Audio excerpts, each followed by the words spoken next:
तो बच्चों स्टार्ट करते हैं इकोनॉमिक्स। हमने कुछ चीजें पढ़ी थी लास्ट लेक्चर में, तो जिनका लेक्चर छूट गया था रिक्वेस्ट इस कि वो एक बार वीडियो देख लेंगे। वैसे अगेन इकोनॉमिक्स कोई नया सब्जेक्ट नहीं है किसी के लिए भी, थोड़ा बहुत लगभग सबने पढ़ा ही है।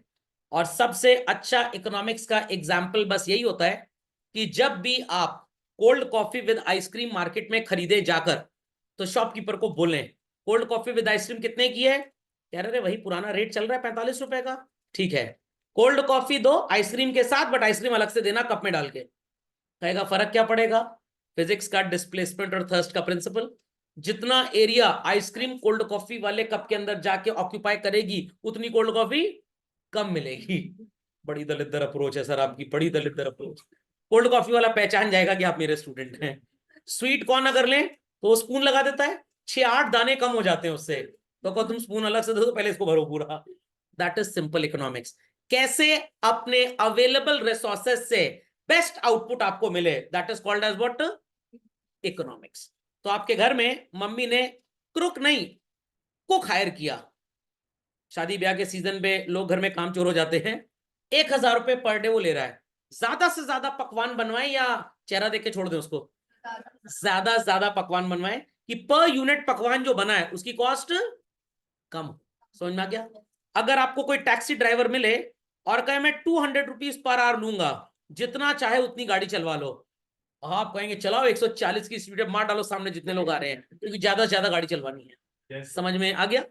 आखिरी एग्जाम्पल, फिर सब्जेक्ट पे आ जाएंगे।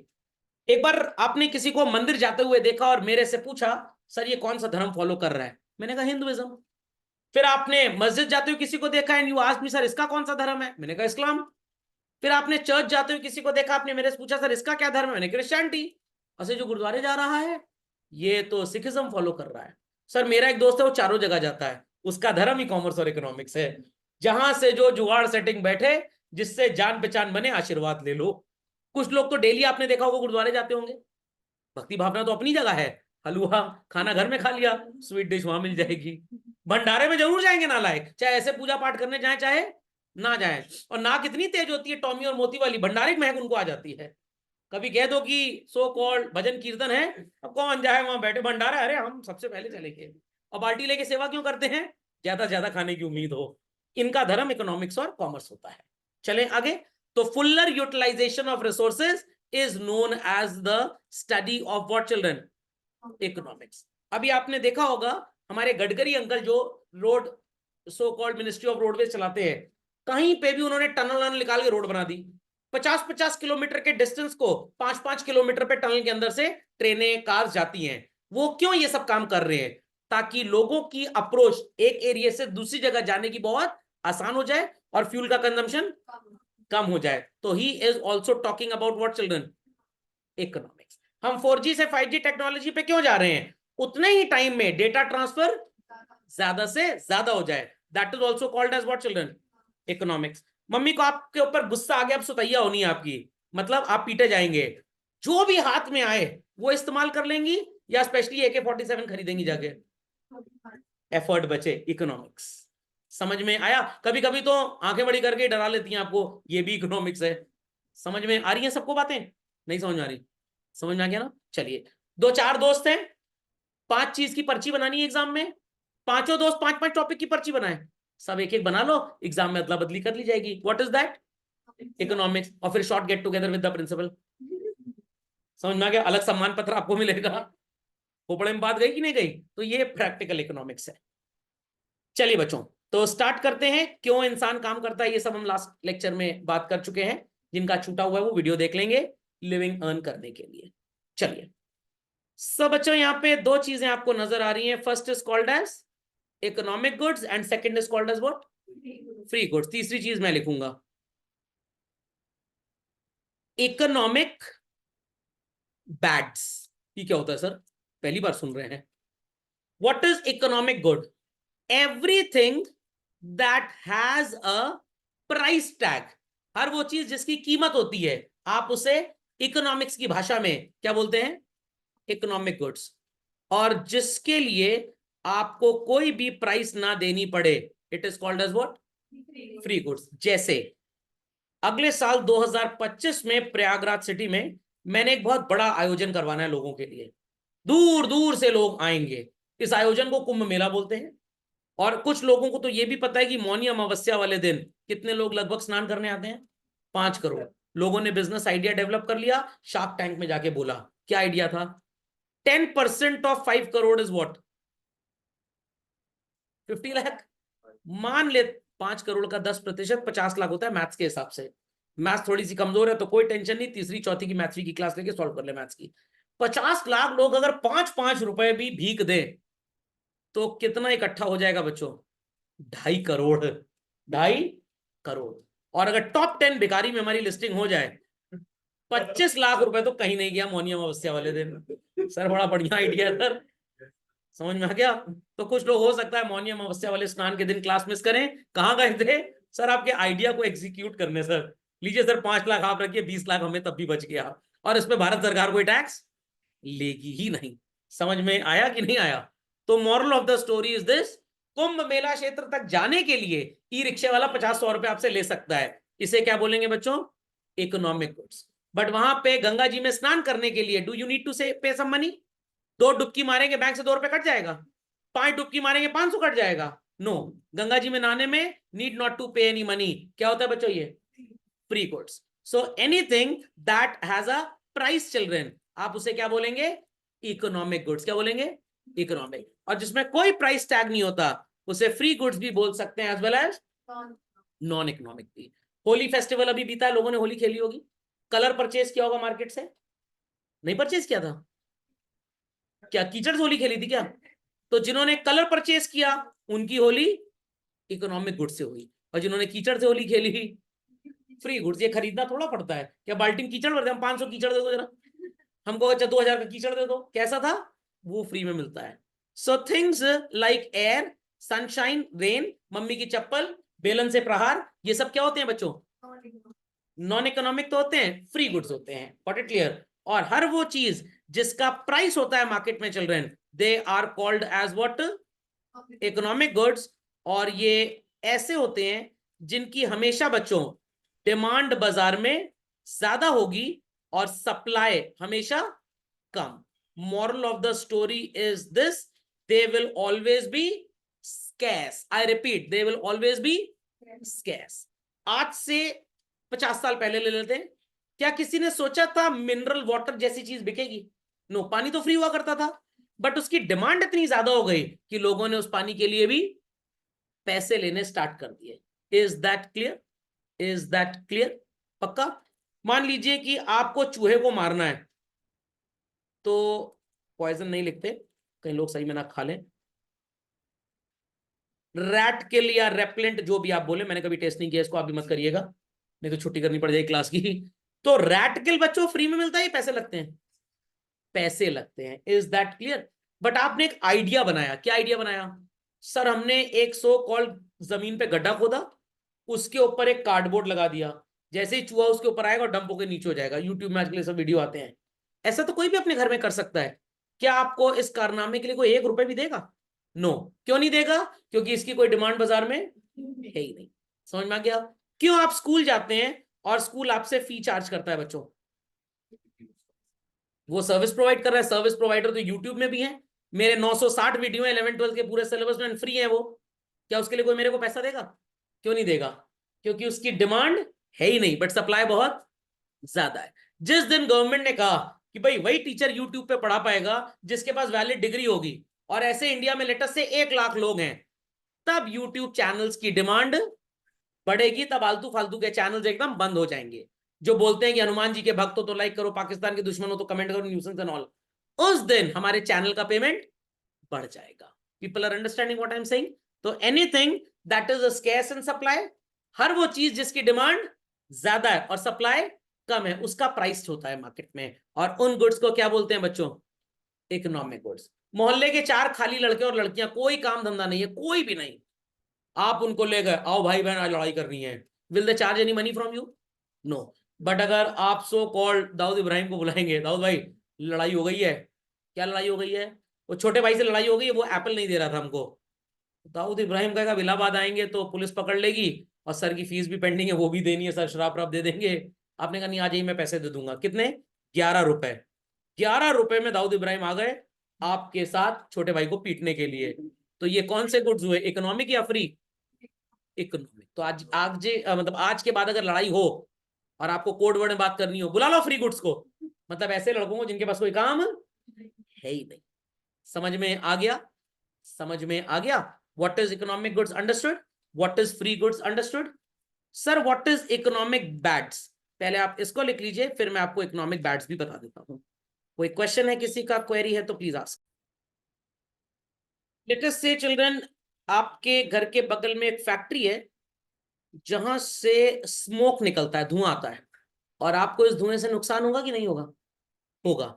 इसको अवॉइड करने के लिए आपको फैक्ट्री में या घर में क्या लगाना पड़ेगा? फिल्टर। ये जो धुआं है, this is called as economic bad. लोगों ने इस शब्द को आज से पहले शायद सुना होगा। What children? लैंडफिल। क्या होता है ये लैंडफिल, पता है क्या होता है लैंडफिल? पूरे शहर का जो कबाड़ इकट्ठा होता है, कूड़ा करकट, इसको एक जगह जाके डंप कर देते हैं। दिल्ली वगैरह के सबर्ब्स में ऐसा आपको बहुत मिला होगा, बट शहर इतना फैल गया कि ये सबर्ब शहर के अंदर आ गया बेसिकली। तो ये लैंडफिल क्या आपको एनर्जी प्रोवाइड करता है? बिल्कुल नहीं, ये आपको सो कॉल्ड नुकसान देता है। इस लैंडफिल को आप क्या बोलेंगे बच्चों? Economic bad. तो anything which gives you satisfaction may be called as economic good as well as free good, but anything which you want to avoid, I repeat children, which you want to avoid is called as what? Economic bad.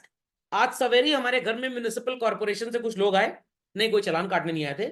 They said कि 50 rupees per month charge किया जाएगा and you should not throw garbage on the road side, pavement में।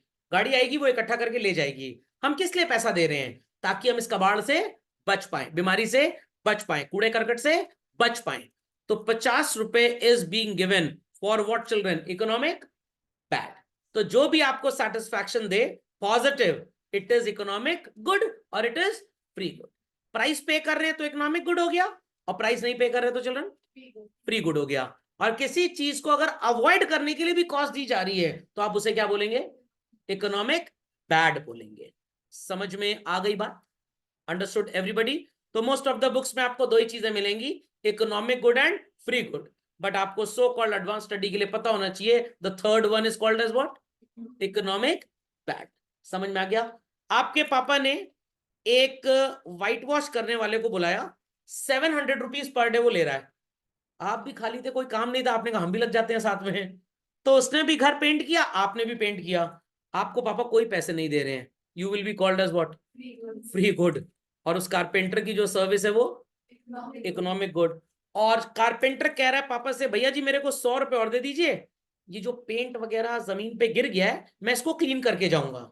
तो 100 rupee is being paid for what children? Economic bad. So किसी चीज को avoid करने के लिए जब आप पैसे खर्च करते हैं तो वो इकोनॉमिक गुड नहीं होता, वो इकोनॉमिक बैड होता है। ट्रेन में ट्रैवल किया है, ट्रेन का ticket is called as what? Economic good. जो फूड ऑर्डर किया आपने, that is also called as what? Economic good. और वो जो झाड़ू लगा रहा था 10 रुपए, आपने उसको भी दे दिए, वो क्या हो गया बच्चों? Economic bad. झाड़ू लगाने वाला नहीं, जो वो कूड़ा लेकर गया, दैट कूड़ा is called as economic bad. समझ गए बात को? नहीं समझा कोई भी? पक्का? चलिए, what are economic and non economic activities? any activity which is concerned with money, or you can say anything whose motive is to earn profit, इस हरकत को क्या बोलेंगे? Economic activity. कोई भी एक्टिविटी जो फ्री में की गई, which is solely for the purpose of welfare. एक छोटा सा एग्जांपल, सड़क के किनारे एक ब्लाइंड पर्सन घूम रहा था, आपने सोचा उसकी जेब से पैसा निकाल के भाग लें, बट आपको पता लगा बेचारा अंधा है तो परेशान ना करें, आपने कहा सड़क पार करा दे, और आप सड़क उसको पार करा रहे थे। कौन सी एक्टिविटी की आपने? Non economic. बीच में आपके मन में थोड़ा सा जहर आ गया, आपने कहा 10 रुपए दो, नहीं तो नहीं छोड़ के चले जाएंगे। तो अब आप कौन सी एक्टिविटी कर रहे हैं? Economic activity. तो आप सबके घर में पापा मम्मी ने आपका पालन पोषण किया, खाना पीना खिलाया, आपको पढ़ाई लिखाई कराई, जरूरत पड़ने में उन्होंने थोड़ी फिजियोथेरेपी भी कर दी आपकी।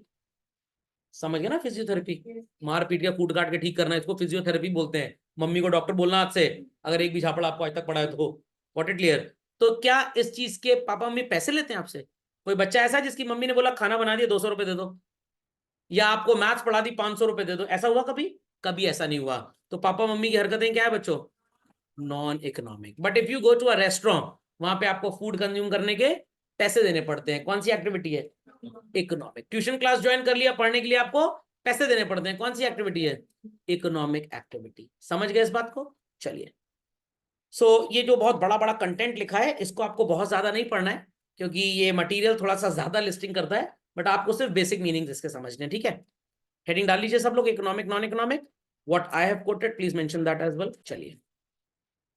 लोगों के घर में इलेक्ट्रिक बिल आता होगा बिकॉज दे यूज इलेक्ट्रिसिटी। कौन सी एक्टिविटी हुई? Very good. कुछ लोग कहते हैं कौन गवर्नमेंट को परेशान करे, सामने से तार जा रही है, थोड़ा सा मैंगो की तरह छीलो, कट से लगा लो। व्हाट दैट इज कॉल्ड है? Non economic activity. वो भी इकोनॉमिक एक्टिविटी है, चोरी कर रहे हैं आप, आपको इसके लिए पेनल्टी भरनी पड़ेगी। समझ में आ गया? कुछ लोग कहेंगे नहीं सर, हमारे मोहल्ले में एक अंकल है सर, सर पीएचडी किए हुए कटिया मारने में सर, आज तक पकड़े नहीं गए। हम मम्मी पापा को समझा रहे हैं बट मान नहीं रहे वो लोग हमारी बात।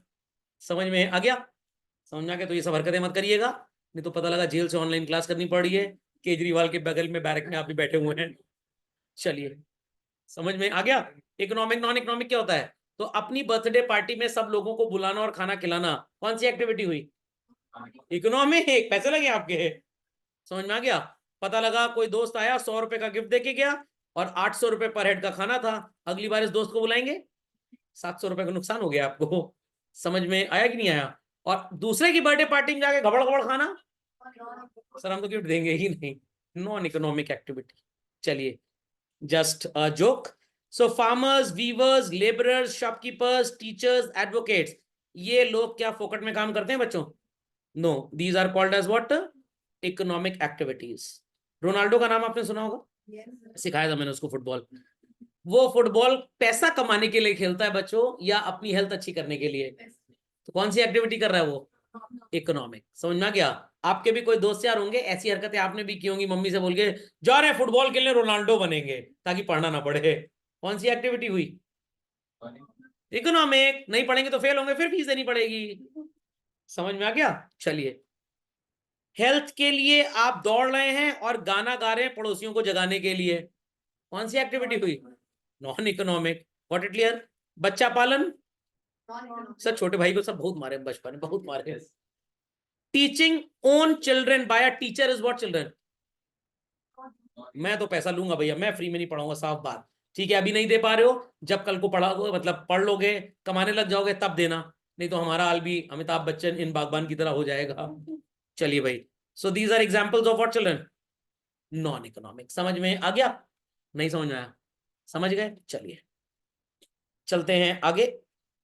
सबसे इंपॉर्टेंट चीज लिख लीजिए बच्चों सब लोग, meaning and definition of economics. चार लोगों ने इकोनॉमिक्स को अपने अपने हिसाब से डिफाइन किया बच्चों। पहले वाले ने जो डिफाइन किया था थोड़ा सा कमजोर था, सेकंड वाले ने थोड़ा बेटर बता दिया, थर्ड वाले ने थोड़ा उससे भी अच्छा बता दिया, और फोर्थ वाले ने तो सबसे अच्छा, कि उससे अच्छी कोई डेफिनेशन आज तक दुनिया में लिख ही नहीं पाया। क्योंकि जब मैंने बोला कि चार लोगों ने डिफाइन किया, लोग सोचे थे सर डोंट वरी, पांचवे हम होंगे। उस डेफिनेशन में प्रैक्टिकली सब कुछ लिखा जा चुका है, अब आप उसके आगे उसको डिफाइन कर ही नहीं सकते। तो स्टार्ट करें इसको। चलिए, मैं आपसे अगर सिंपल भाषा में पूछूं, प्लीज डिफाइन अ स्टूडेंट, तो सबके अपने अपने विचार होंगे। One who goes to school, coaching, tuition classes and doesn't study only for मौज मारने के लिए, ये भी स्टूडेंट है। One who goes to school and irritate the teachers, हमसे तो बच्चे इरिटेट हो जाते हैं, वो भी एक स्टूडेंट है। One who goes to school, plays, studies, वो भी क्या हुआ? स्टूडेंट। तो अलग अलग बच्चे ने अलग अलग स्टूडेंट की डेफिनेशन बता दी। बट यहां पे ऐसे ही इकोनॉमिक्स की चार महान आत्माओं ने डेफिनेशन दी है। सबसे पहली डेफिनेशन किसकी थी चिल्ड्रन? Adam Smith. और इन्हीं को हम बोलते हैं व्हाट? सर इनकी शादी नहीं हुई थी क्या? Father of economics. अब एक्चुअली आप सोच सकते होंगे कि भाई हो सकता है सौरभ सर उस जन्म में रहे हो, उन्हीं का नाम एडम स्मिथ रहा हो, पुनर्जन्म हो गया तो आपसे दर्शन भी हो गए हैं। तो सबसे पहले इकोनॉमिक्स को किसने डिफाइन किया बच्चों? एडम स्मिथ ने। सर क्या डिफाइन किया था? इन्होंने बोला कि जिसके पास जितना ज्यादा पैसा है, समझ में आ गया, बस यही इकोनॉमिक्स है, फुल स्टॉप। तो इन्होंने बोला economics is nothing but creation of wealth. आपके मोहल्ले में एक आंटी रहती है, मेरे को पता लगा उनके बारे में, बहुत पैसा है उनके पास, वॉशरूम भी जाते हैं बेडरूम से तो मर्सिडीज बेंज पे जाते हैं, बहुत पैसा है, पैसे की कमी नहीं है, बट उनके बच्चे उनकी इज्जत ही नहीं करते हैं, पति के पास घुमाने टहलाने का उनको टाइम ही नहीं है, समझ में आ गया। और रात को खाना क्या खाते हैं वो लोग? सर नोट होता है ना, उसी को बेसन में तल के भजिया बना के खा लेते हैं। क्या बच्चों ऐसे पैसे का कोई फायदा है? इस महान आत्मा ने इकोनॉमिक्स को बस ऐसे ही डिफाइन किया था। तो इन्होंने बस ये बताया how many is created, that is economics. आप नौकरी कर रहे हैं, बिजनेस कर रहे हैं, पागल की तरह पैसा कमाए जा रहे हैं, अरबों खरबों रुपए पैसा है आपके पास, कपड़े झाड़ते हैं तो उसमें से 500-500 की गड्डियां निकलती हैं, झाड़ू भी लगता है तो सड़क जाम हो जाती है, इतना नोट भर जाता है, बट आपके पास 1 रुपए भी अपनी हैप्पीनेस को अर्न करने के लिए नहीं है, पैसे नहीं है खर्च करने के लिए, या कह लीजिए समय नहीं है आपके पास। तो क्या ऐसे पैसे का कोई फायदा होगा? बिल्कुल भी नहीं। पैसा ऐसा हो कि आप उसको खर्च भी कर पाए। ये डेफिनेशन किसने दी? मार्शल चाचू ने। समझ में आ गया? ये चाचू कहां से हो गए सर? अरे भाई दुनिया में जितने लोग हैं all Indians are my brothers and sisters, तो ये भी भाई बहन हुए ना। इन्होंने बोला what is economics, whatsoever we earn, अगर उससे हमारा कुछ वेलफेयर हो पा रहा है तो ये इकोनॉमिक्स है। तो दो तरह के लोग हैं, एक आप, पैसा तो बहुत है, खर्च करने का समय नहीं, एक मैं, मेरे पास खर्च करने का समय भी और पैसा भी है, तो मैं इकोनॉमिक्स अप्लाई कर रहा हूं, बट आप इकोनॉमिक्स अप्लाई नहीं कर रहे। हर खाने वाली चीज को क्या फूड बोल सकते हैं बच्चों? नो। एक गैया कच्ची गोभी खा गई और आप रो रहे हैं, गैया कह रही व्हाट हैपेंड, तो you said I do not have any food to eat. अरे गोभी खाओ, मैं भी तो खा गई। ये उसके लिए फूड हो सकता है डेफिनेशन में, बट आपके लिए फूड नहीं हो सकता। तो वैसे ही एडम चाचू बोले कि इकोनॉमिक्स का मतलब क्या होता है? It is only and only wealth. पैसा है तो इकोनॉमिक्स। बट मार्शल भाई साहब बोले पगला गया एडम स्मिथ, दिमाग खराब हो गया इसका, अरे पैसे से क्या होगा, उस पैसे से अगर आपका वेलफेयर नहीं हो पा रहा तो that is not called as economics. तो इन भाई साहब ने इकोनॉमिक्स को किस सेंस में डिफाइन किया? वेलफेयर। समझ में आ गया? कंपेयर करिए बच्चों यूनाइटेड स्टेट्स ऑफ अमेरिका को किसी अफ्रीकन कंट्री के साथ, किस जगह पे सो कॉल्ड आपको लगता है ऐसा कोई प्रॉब्लम ही नहीं होगी? कोई प्रॉब्लम नहीं है। इतना वॉरफेयर पे पैसा क्यों खर्च कर रहे हैं फिर? हर कोई उन्हीं के ऊपर अटैक करने की सोचता है। मेरी भी क्लास का टाइम होता है, नहीं तो मैं भी यही करूं। नहीं नहीं नहीं, ऐसा नहीं है। हर इंसान की अपनी समस्याएं हैं, किसी को कैंसर है तो किसी को पेट दर्द है, पेट दर्द वाला परेशान है, ये बढ़िया कैंसर हो गया, हम हो ही नहीं पा रहा है, समझ, इसको बढ़िया डॉक्टर मिल रहा है। समझ में आ गया?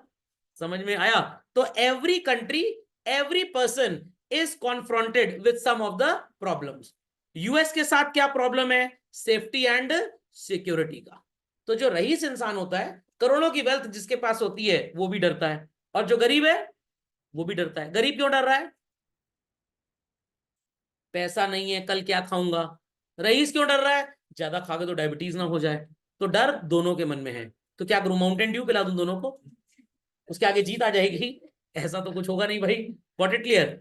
तो यहां से लियोनेल रॉबिन्स, हमारे रिश्तेदार नहीं है, इन्होंने बोला that country where resources are less, वो अपनी रिसोर्सेज को बेस्ट तरीके से यूज करते हैं। कैसे यूज करते हैं? बेस्ट तरीके से। तो कहने का मतलब एक इंसान 10,000 रुपए लेकर अरमानी के शोरूम में जाता है और एक इंसान 1,000 रुपए लेकर अरमानी के शोरूम में जाता है, who will be able to buy a T shirt from there? Both. 10,000 वाला खरीदेगा, बिल बनवाएगा, पैसे देगा, निकल लेगा।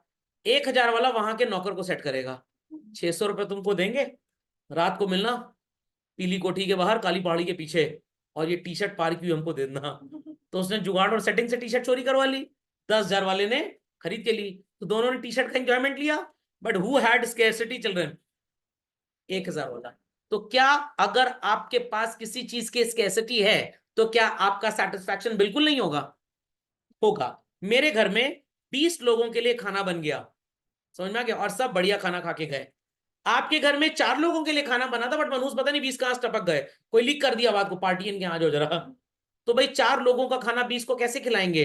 दाल में पानी, सब्जी में नमक तो था ही, ऑलरेडी बढ़ा हुआ था, मिर्चा बढ़ा दीजिए, हरी मिर्च डाल दीजिए, गरम मसाला डाल दीजिए, ताकि सब लोग ड्रैगन की तरह निकले घर से बाहर। तो सो कॉल्ड आपने क्या किया, इट वॉज स्केसिटी। तो एक जमाना था जब बच्चे ऑफलाइन ही पढ़ते थे, बट ऐसे दूर दराज के बच्चे जो मेरे से पढ़ना तो चाहते हैं, बट मेरी प्लेस तक आना उनके लिए मुश्किल ही नहीं नामुमकिन है, जैसे डॉन को पकड़ना।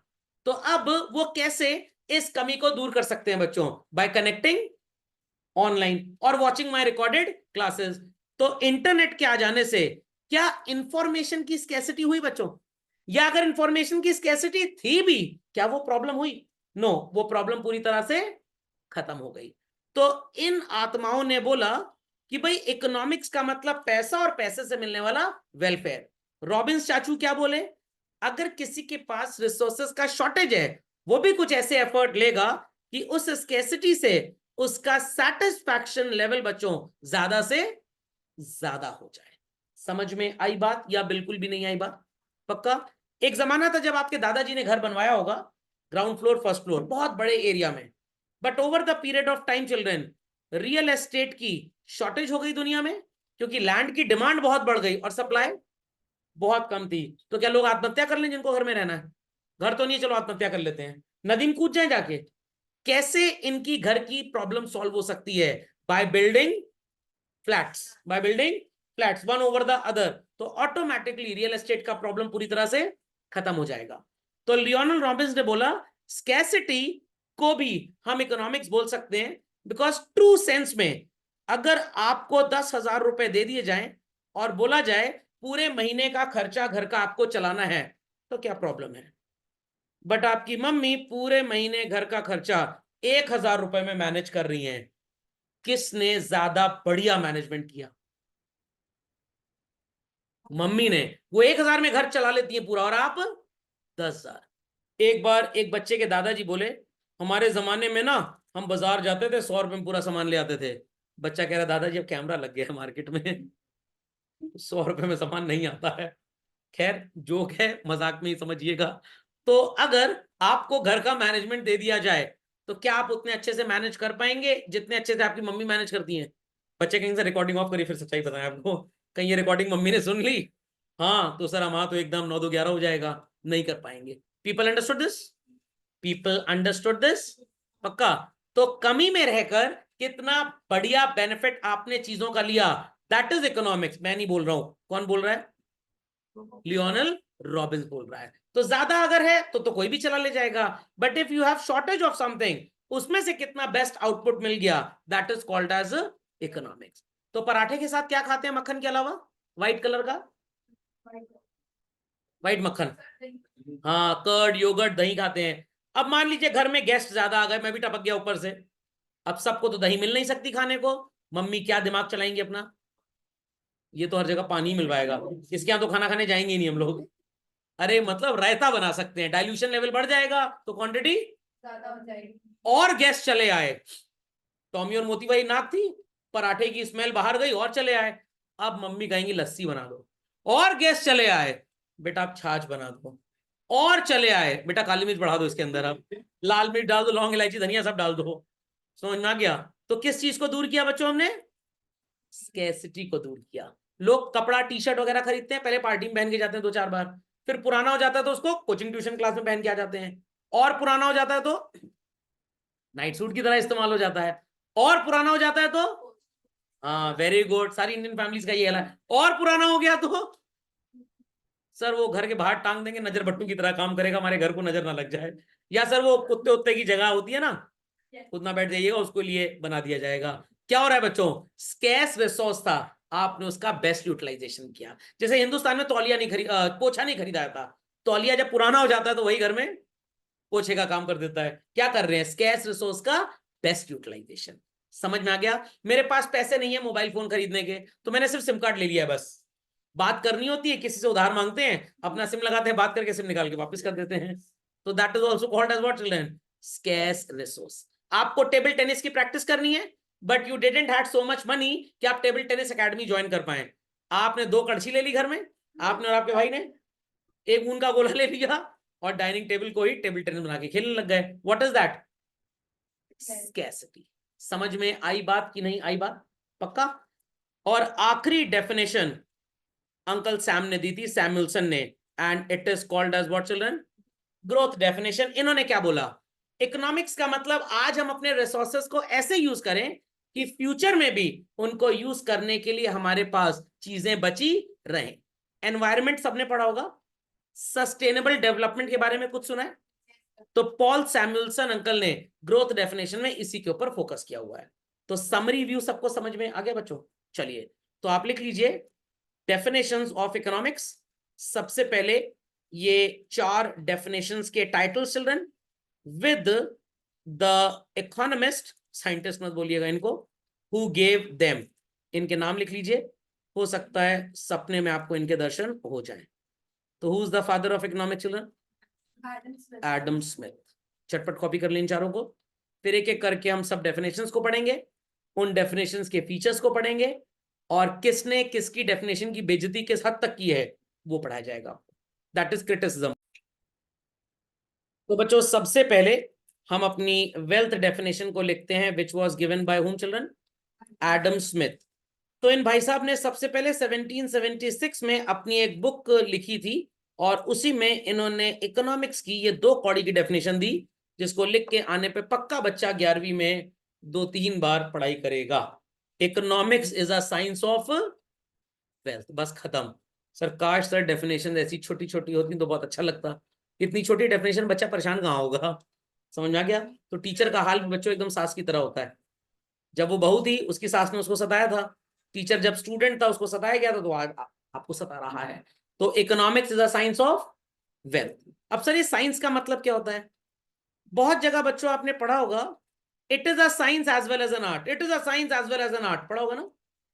Anything which is based on certain principles, I repeat children, based on certain principles is called as what? Science.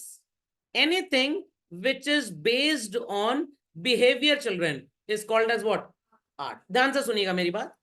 मैं इकलौता तो हूं नहीं इस दुनिया में अकाउंटेंसी और इकोनॉमिक्स कॉमर्स सब्जेक्ट को पढ़ाने वाला बच्चों, मेरे जैसे अनगिनत बैक्टीरिया माइटोकॉन्ड्रिया सेल होंगे यहाँ पे, बट हर टीचर का पढ़ाने का जो तरीका है that is a bit different. समझ में आ गया? सो व्हाट एवरी टीचर और commerce is going to teach बच्चों, दैट वुड बी सेम। तो सिलेबस क्या हो गया? साइंस हो गया, सबको वही पढ़ाना है, बट हर टीचर का पढ़ाने का तरीका क्या होगा? डिफरेंट होगा। समझ में आ गया? रमित जी के घर में पनीर की सब्जी बनी थी, हम भी आज बनवा लेंगे अपने घर में, आप लोग भी बनवा लीजिएगा, बट क्या हर घर की सब्जी पनीर की सेम टेस्ट की होगी? एक चुटकी गरम मसाले की कीमत आप क्या जाने कुक बाबू। तो taste would be different, but हर जगह पनीर बनाने की सब्जी की जो प्रक्रिया है, रेसिपी है, प्रोसीजर है, इट वुड बी सेम। क्या कहेंगे? पहले पनीर खा लेंगे। सबसे पहला काम क्या होता है भाई? पनीर का पेड़ लगाएंगे। पहले पनीर बाजार में मिल रहा है उसको खरीद के लाएंगे, फिर उसको धोएंगे, फिर उसके छोटे छोटे छोटे छोटे धर्मेंद्र की तरह टुकड़े कर देंगे, फिर मसाला बनाएंगे, और फिर वगैरह वगैरह वगैरह यूट्यूब से देख लेंगे। अब पनीर की सब्जी बन गई। तो मेरे घर में पनीर की सब्जी बनी, मान लीजिए मैंने बनाई, हो सकता है जानवर भी ना खाए, आपके घर में बनी, सब लोग चाव से खा रहे हैं, तो टेस्ट दोनों जगह की सब्जी का एकदम डिफरेंट था। तो cooking is also what children? An art. But जो प्रोसीजर यूज किया गया है, अगर आपके घर में पनीर की सब्जी देशी घी में या सो कॉल्ड रिफाइंड ऑयल में बनी है, तो क्या हमारे मिट्टी के तेल में बनेगी? डीजल में, पेट्रोल में? हम रईस हैं पेट्रोल बनाएंगे सब्जी, क्या ऐसा होगा? हम और रईस हम एलपीजी गैस में बनाएंगे, ऐसा तो है नहीं बच्चों। तो way of cooking paneer butter masala is called as what children? Science, but the output is an art. सबकी मम्मी ने कभी ना कभी अपने बच्चों को डांटा होगा, यस और नो? एक इंग्रेडिएंट ऑफ नर्चरिंग है। जिस बच्चे ने आज तक अपने पापा मम्मी से अगर डांट नहीं खाई, तो समझ लीजिए परवरिश इनकम्प्लीट है, आज खाइएगा जाके। अब बच्चे कहेंगे सर वो हमको डांटते ही नहीं, महंगी कटलरी घर की आज तोड़ दीजिएगा फिर देखिए। या अगर बच्चों ने घर में मार नहीं खाई, तो भी परवरिश इनकम्प्लीट है। तो मार खाना डांट खाना बच्चे के लिए बहुत जरूरी है, अति आवश्यक है, बट हर मम्मी का मारने का डांटने का स्टाइल अलग अलग होता है। कुछ बेलन इस्तेमाल कर लेती हैं, कुछ कह रही झाड़ू भी तो ठीक है, सॉफ्ट टच, समझ में आ गया? कुछ के हाथ ही एकदम बाहुबली की तरह है, 2.5 किलो का पड़ा तो बच्चा क्यों क्यों क्यों करते हुए बेडरूम में चला गया। तो मारना इज सो कॉल्ड जेन्युइन। समझ में आ गया। मम्मी हाथ से मार रही है तो वही हाथी से मारेंगी, पैर से तो मारेंगे नहीं, तो इट इज साइंस। बट मार खाने का इफेक्ट आर्ट। कोई दो झापड़ में सुधर जाता है, किसी को डेली 25 पढ़ते हैं नालायक तब भी नहीं सुधरता। समझ में आ गया बच्चों साइंस और आर्ट में डिफरेंस क्या है। तो मैं आपको वही पढ़ाऊंगा जो क्लास 11th का सिलेबस हर टीचर पढ़ाता है, it is science, but the way of teaching would be very weird type, very different type that I adopt. It is an art basically. समझ गए? समझ गए? तो मुंह से हाँ ना बोल दिए क्योंकि कान से तो आवाज निकलती नहीं है। अंडरस्टूड। चलिए, तो एडम चाचू क्या बोल के गए मरने से पहले कि सौरभ सर सबको डेफिनेशन जरूर सिखा दीजिएगा मेरी, और कह दीजिएगा मैं पिता हूं माता नहीं थी। Got it clear? So economics is a science of wealth. तो 2 लाइन की डेफिनेशन को झटपट बच्चों लिख लें वेरी क्विकली। तो बच्चों एज प्रॉमिस मैंने आपको बोला था हम सारी डेफिनेशंस पढ़ेंगे और हर डेफिनेशन के फीचर्स पढ़ेंगे। सर इसकी डेफिनेशन है ही 2 कौड़ी की, इसमें फीचर क्या होएगा? तो इसलिए बच्चों इसमें कोई फीचर नहीं है। इनके बाद जो इंसान पैदा हुआ दैट इज मार्शल। इन्होंने बोला कि इनकी डेफिनेशन बड़ी घटिया है, बड़ी दलिद्दर टाइप की है, 2 कौड़ी की है। इन्होंने हाई पैसा हाई पैसा हाई पैसा की बात कर ली, बट उस पैसे से वेलफेयर कितना होगा इस आदमी ने उसकी कोई बात की ही नहीं। तो आप किस डॉक्टर को एक अच्छा डॉक्टर मानेंगे? जो सिर्फ पैथोलॉजी रिपोर्ट पढ़ के दवाइयां ठोक दे ठूस दे आपको, या थोड़ी सी काउंसलिंग भी करे? हाँ, डॉक्टर को पता है ये कैंसर की चौथी से जाएगा पक्का, बट जितने दिन और ज्यादा जी जाए मेरा ही फायदा होगा। समझ में आया कि नहीं आया? पक्का। चलिए, तो कुछ डॉक्टर्स सिर्फ मेडिसिन देते हैं, पैसा लेते हैं, तो उनके अंदर किसकी आत्मा होती है? एडम्स। कुछ कहते हैं कोई बात नहीं तुम ठीक हो जाओगे, पेशेंट को पता है पागल कहेंगे मैं तो मरूंगा पक्का पता है मेरे को, तो उसके अंदर किसकी आत्मा आ गई? मार्शल की। कुछ टीचर्स होते हैं पढ़ाते हैं, होमवर्क देते हैं, नहीं करते तो डांट देते हैं, वो ये नहीं जानते बच्चा कितना त्रस्त है बेचारा, घर में झाड़ू पोछा बर्तन सब करना पड़ रहा है। कुछ टीचर्स सो कॉल्ड खुलासा करवाते हैं कि घर में चाइल्ड लेबर की तरह तुम्हें ट्रीट किया जा रहा है, चलो हम गवाही देते हैं पापा मम्मी जेल में जाएंगे सबके सब और पूरी प्रॉपर्टी आधी आधी शेयर कर लेंगे। वो टीचर्स कौन से हैं? नहीं सर वेलफेयर वाला तो एग्जाम में आंसर बता दे। चलिए खैर, तो बच्चों इनकी डेफिनेशन को सो कॉल्ड क्रिटिसाइज किया गया। अब मेरा मानना यह है कि अगर आप ये सोचते हैं कि आपके दादाजी ने घर बनवाया, पता नहीं इतनी ऊंची ऊंची सीलिंग काहे बनवा दी है, जितने में 2 फ्लोर बनता उतने में एक ही बनवा के गए। सर दादाजी इंटेलिजेंट नहीं थे, पापा बड़े जीनियस हैं। ऐसा नहीं है बच्चों, जिस समय की जब जो जरूरत थी उस समय उस पर्सन ने वैसा काम किया। आइडियोलॉजी चेंज हो गई। मेरे पापा ने घर बनवाया, पैसे ही नहीं थे उतने कि कभी सोचा क्या कार भी खरीदी जाएगी, गराज का कोई इंतजाम हुआ ही नहीं। अब मैं चलूं अल्फ्रेड मार्शल बन जाऊं, नुक्स निकालूं उनके अंदर? नो। तो अगर कोई बच्चा बड़ी पुअर फैमिली में पैदा हुआ है और उसने अपने पापा को बड़ा संघर्ष करते हुए देखा घर चलाने के लिए, उसका सबसे जरूरी मोटिव क्या होगा? मनी अर्न करना। क्या होगा? मनी अर्न करना। हाँ चोरी डकैती नहीं करेंगे बट मनी अर्न करना। क्या वो पेंटिंग ड्रामा सिंगिंग इन सब नौटंकियों में लगेगा? कहेगा भैया पहले 2 पैसा कमा के ले आओ जिससे मेरी परिवार की स्थिति थोड़ी ठीक हो जाए।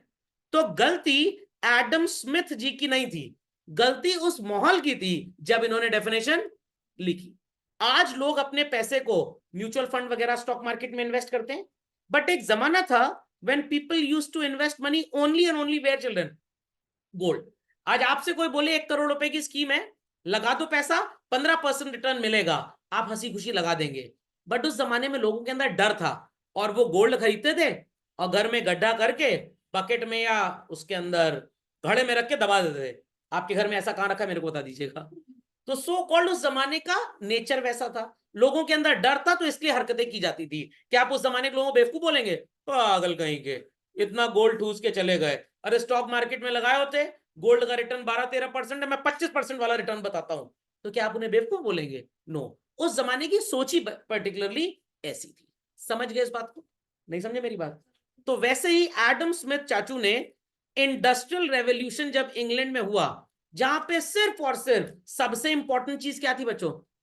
मनी, पैसे को इंपॉर्टेंस दी गई, तो इन भाई साहब ने ऐसे इसको डिफाइन कर दिया गया।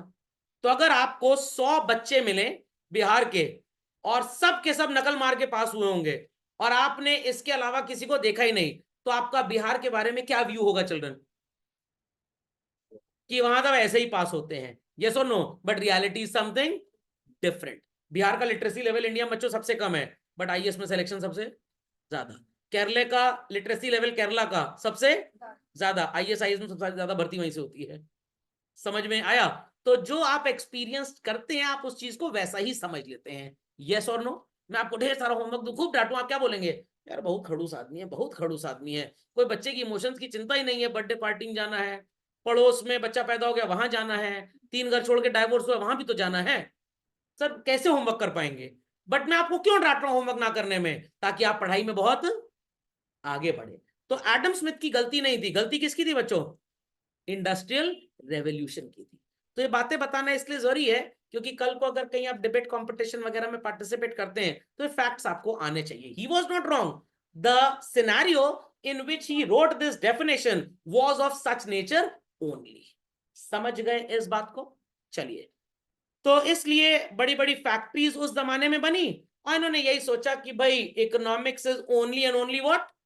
मनी, और कुछ भी नहीं है। तो गांव वगैरह में जाइए, बड़े गरीब लोग होते हैं वहां पे, अगर वो कंप्यूटर कोर्स कर लेते हैं तो पता है क्या सोचते हैं? मैं एक साइबर कैफे खोल लूं, क्योंकि वही उसी को बहुत बढ़िया समझते हैं। और आप पापा मम्मी से आज बोलिएगा सर ने एक आइडिया दिया है साइबर कैफे खोल लें क्या, पापा की नई चप्पल, मम्मी का नया सैंडल आप ही के ऊपर आज इस्तेमाल होएगा। समझ में आया? तो जो बेचारा जिस लेवल तक सोच पाता है उसके लिए वही सबसे अच्छा होता है। जैसे कहते हैं ना, वो सावन के अंधे को सब कुछ पिंक कलर का नजर आता है, हरा नजर आता है। यस और no?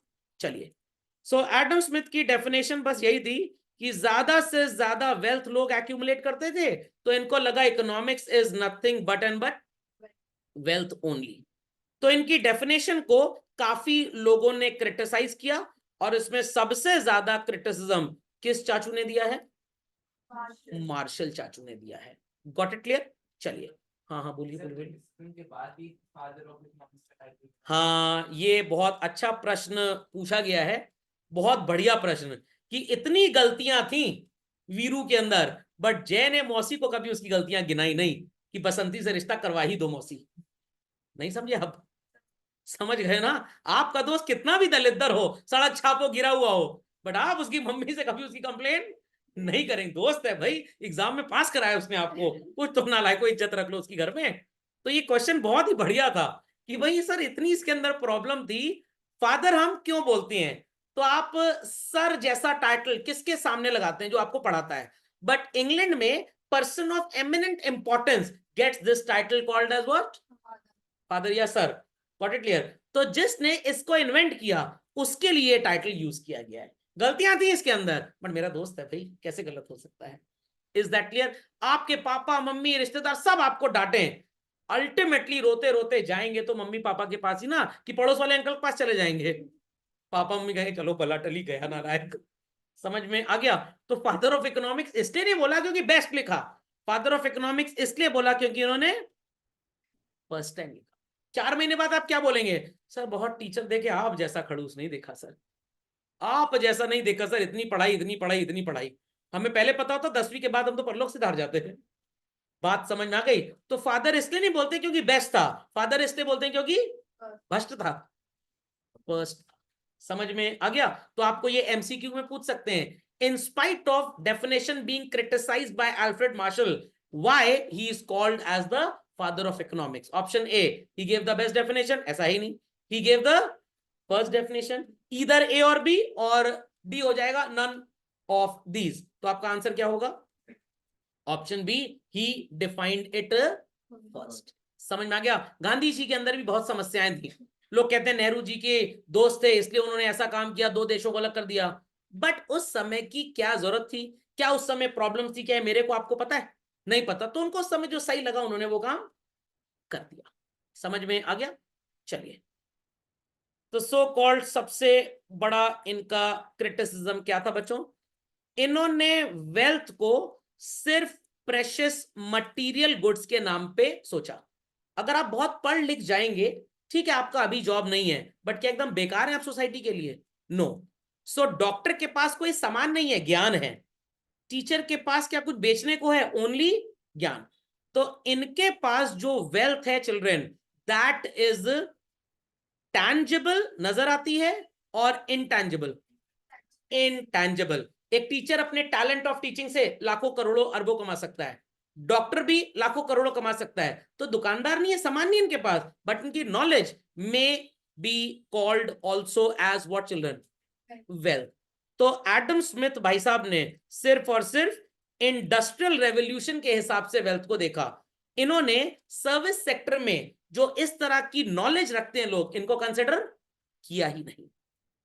He gave more importance to wealth, और किस चीज को पूरा इग्नोर किया बच्चों? वेलफेयर को। तो अगर स्नेहा जी के पास मर्सिडीज बेंज है और मेरे पास बाइक है, तो एडम स्मिथ जी की डेफिनेशन में she is happy, I am not happy. But इनके पास तो लाइसेंस ही नहीं चलाने का, तो how can she be happy? इनको जहां भी जाना है ड्राइवर के साथ ही जाना है, मेरे को जहां भी जाना है इंडिपेंडेंस है, मैं अकेले भी जा सकता हूँ, मतलब अकेले नहीं जाता, घर वालों को लेके जाता हूँ, अकेले लोग जाने नहीं देते, उसने लड़का भाग जाएगा, मतलब अंकल भाग जाएंगे। समझ में आ गई बात? तो इन्होंने क्या वेलफेयर को इंपॉर्टेंस दी चिल्ड्रन? नो। ही सेड कि इंसान बड़ा दलिद्र टाइप का है, सिर्फ अपने ही इंटरेस्ट के लिए वेल्थ को यूज करता है। उस जमाने में ऐसा ही होता था। बट आज अगर आप मुकेश चाचा की बात कर लें, अब ये कौन है सर? मुकेश अंबानी। इंडियन है, मेरे पापा भी इंडियन थे। All Indians are my brothers and sisters. तो मेरे पापा के ब्रदर तो मेरे चाचू लगे ना। तो मुकेश अंबानी जी के पास अरबों खरबों रुपए हैं, फोन करते रहते हैं, सर ले लीजिए कुछ पैसा ले लीजिए। मैंने कहा मेरे स्टूडेंट्स बहुत है मुझे देने के लिए, मेरे को आपका पैसा नहीं चाहिए। तो ये वेलफेयर पे बहुत पैसा खर्च करते हैं। बट वहीं पे आप विजय माल्या जी को ले लीजिए, ये बढ़िया आदमी था सर, इसको फाइनेंस का प्रोफेसर होना चाहिए। तो आपको दोनों में से कौन सा इंसान ऐसा लगता है जो सोसाइटी के लिए, दुनिया के लिए सोचता है? मैं तो मुकेश अंबानी, तमीज से बोलो, जैसे घर का नौकर होकर है। और विजय माल्या जी ने सिर्फ और सिर्फ दो लोगों के लिए सोचा था, भाग गए, अपने और मेरे लिए, बट लेके भाग गए पूरा पैसा। मेरे को उनसे 70-72 रुपए लेने हैं अभी। बच्चे कहेंगे सर कैसे? 9,000 करोड़ लेके भागे, और लगभग 120-25 करोड़ रुपए संख्या थी, जनसंख्या। तो 9,000 करोड़ को 125 करोड़ से डिवाइड कर दीजिए, एक आदमी का 70-72 रुपए के हिसाब से आ जाना चाहिए। तो मेरे भी 70-72 लेके भागे हुए हैं। खैर, सो इन्होंने बोला, अल्फ्रेड मार्शल जी ने, कि every person who has wealth, वो सिर्फ अपने फायदे की सोचता है, सोसाइटी की नहीं सोचता। तो मार्शल ने कहा भाई ये बात तो गलत है, ये तो एकदम जानवर की पहचान है जो अपने लिए सोचे। इंसान वही जो सबके लिए नहीं, दूसरे के लिए, सबके कैसे सोच लेंगे? अंडरस्टैंडिंग और नॉट? समझ गए? तो कृपया करके तीनों क्रिटिसिज्म्स की हेडिंग लिख लें, बाकी हम अगले लेक्चर में पढ़ेंगे। वीडियो अपलोड हो जाएगा, देख लीजिएगा, लाइक वाइक कर दीजिएगा, अच्छे दोस्तों को फॉरवर्ड कर दीजिएगा।